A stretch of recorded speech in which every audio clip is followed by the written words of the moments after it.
Halo teman-teman, selamat datang di channel Albert Uhui, channel YouTuber pemula. Jadi aku juga upload video nih yang kemarin-kemarin buat yang baru datang kan pasti nggak tahu ya. Jadi nanti akan muncul di sini ya, biar kayak YouTuber-YouTuber kan. Lalu nanti aku kasih linknya di description. Ya, itu jangan diklik sekarang karena ini aku mau sharing yang menarik, yaitu tentang tidur setelah sahur. Nah, biasanya YouTuber-YouTuber itu ada intro ya. Karena aku belum membuat intro, ya nggak tahu sebenarnya mau bikinnya di mana. Jadi langsung saja kita masuk ke bahas atau ke sharing-sharingnya gitu. Oh iya, biasanya kan kalau YouTuber-YouTuber itu ada kayak tombol-tombol subscribe, like gitu ya, bergentayangan di videonya ini. Gitu. Udah kan udah kayak YouTuber ya. Jadi subscribe. Kalau nggak subscribe, terus juga like ya. Ya udah.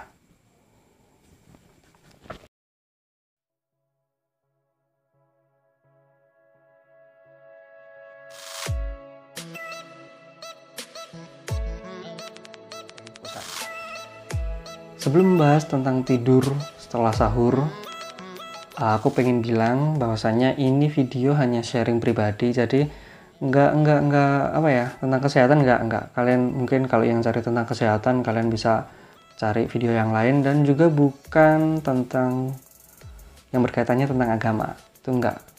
Kalian bisa cari channel lain lah. Jadi ini hanya pure aku sharing gitu, karena aku juga suka tidur setelah sahur. Ya mungkin kalau yang nggak tidur sih bisa dihitung jari ya, dari awal sampai puasa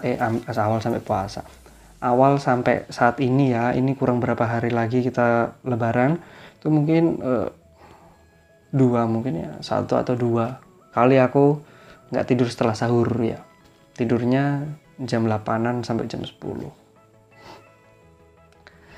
Jadi tidur setelah sahur itu ada yang bilang baik, ada yang bilang nggak baik gitu ya. Tapi sebelum itu membahas sahur dulu kan ya, tidur setelah sahur ya, sahurnya dulu ya kita bahas. Kalau aku sendiri mengklasifikasikan, gila banget mengklasifikasikan ya, mengkategorikan sahur itu sendiri. Jadi ada tiga. Yang pertama adalah orang-orang yang sahur di jam 11 malam sampai jam 1 atau setengah 2 gitulah ya. Ini biasanya orang yang udah lanjut usia atau teman-teman remaja yang nggak bisa bangun jam 3 dan juga nggak bisa tidur sebentar gitu ya. Biasanya dia sahurnya di jam-jam tersebut. Soalnya kan nggak perlu bangun lagi ya. Mungkin dilanjut gitu ya, habis tarawih, terus tadarus, habis itu mungkin mengerjakan tugas jam 12-an, mungkin langsung sahur sampai lanjut bangun-bangun subuh kayak gitu. Mungkin aja. Atau mungkin yang punya pengalaman yang lain bisa komentar di bawah gitu ya. Kita sharing-sharing gitu, diskusi-diskusi santai. Yang kedua itu adalah orang-orang yang jam 2 atau jam 3 sahurnya. Nah, kenapa jam 2 atau jam 3 ini biasanya adalah adik-adik yang SMP atau SMA gitu ya, yang besoknya harus sekolah paginya, jam 7 harus 6:30 itu harus sudah ke sekolah. Jadi dia harus tidur lebih lama gitu. Jadi setelah sahur jam 3 gitu, dia lanjut tidur, bangun subuh mungkin juga melaksanakan sholat, siap-siap untuk berangkat ke sekolah. Dan juga teman-teman yang enggak begadang ya, jam 10 bangun, lalu jam 10 tidur maksudku, lalu jam 2 kebangun, sahur, tidur lagi kayak gitu. Dan juga ini biasanya orang-orang yang sahur di jam-jam ini tuh kebangun gara-gara tongklek. Tongklek kalau di sini itu orang yang bangunin sahur ya. Nggak tahu kalau di tempat teman-teman mungkin berbeda namanya. Oke, kita lanjut. Yang di kategori 3 itu adalah orang-orang yang biasanya sahur di mendekati imsyak ya. Imsyak kalau di sini mungkin misal di sini itu jam 4 imsyak ya. Jadi aku bangunnya jam setengah 4 atau jam 4 kurang kurang seperempat gitu ya, kurang 15 menit. Karena aku di rumah aja sama orang tua, jadi sahur itu biasanya disiapin orang tua, aku tinggal bangun, makan, sahur, lalu bobok lagi, seperti itu. Jadi yang sahur di jam-jam segini tuh biasanya punya mindset kayak apa ya? Kalau aku sih mindsetku puasanya otomatis bentar gitu, karena kan mendekati imsyak gitu ya. Imsyak bukanya paling awal sendiri. Apa itu? Duhur, enggak lah, maghrib. Maksudnya paling awal ya gitulah pokoknya. Oke, karena kita membahas sahur ya, nggak relate sama bahas tidur setelah sahur ya. Jadi ini aku akan dari pengalamanku sendiri, masalah-masalah yang timbul akibat tidur setelah sahur ya. Jadi yang pertama itu ada sakit kepala, kepala pusing, ya kayak gitu, semacam pokoknya kepala ya. Biasanya bangun tidur, itu kepalaku pusing atau enggak, kepalaku sakit gitu ya. Yang pertama lagi. Yang paling mungkin adalah karena tidurnya sebentar. Yang kedua adalah tidurnya terlalu lama. Biasanya kalau jam 4:05 yang tadi ya, setelah imsyak itu aku tidur jam 4:30 atau mungkin jam 5 kurang itu aku harus bangun lagi, harus subuh. Kalau enggak, biasanya jam 7:30 aku baru bangun, 7:30 pagi itu aku baru bangun.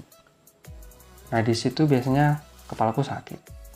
Lalu masalah yang kedua timbul itu yaitu sakit perut. Ya perut rasanya panas gitu, keroncongan.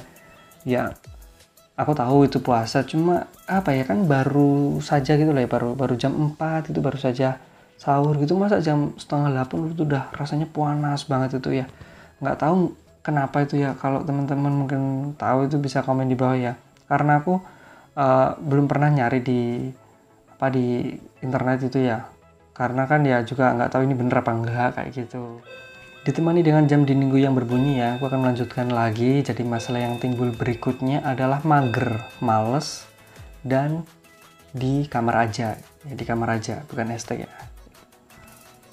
Jadi kalau kalau bangun kalian kesiangan itu biasanya tuh males gitu, mager, mau ngapa-ngapain itu kayak apa sih, mending aku tidur lagi aja gitu sih.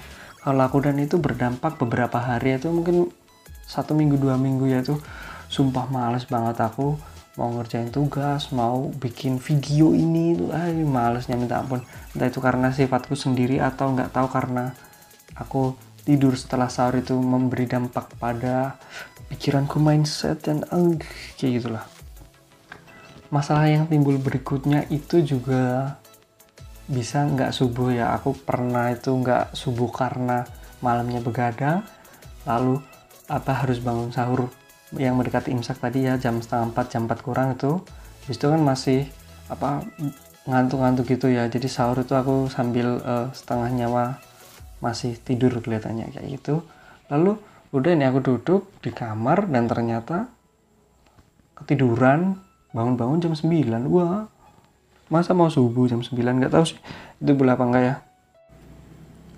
Mungkin begitu saja untuk video kali ini, karena sudah malam dan aku udah mulai ngantuk juga.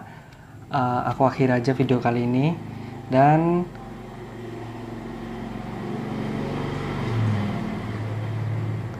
oke, kita lanjut.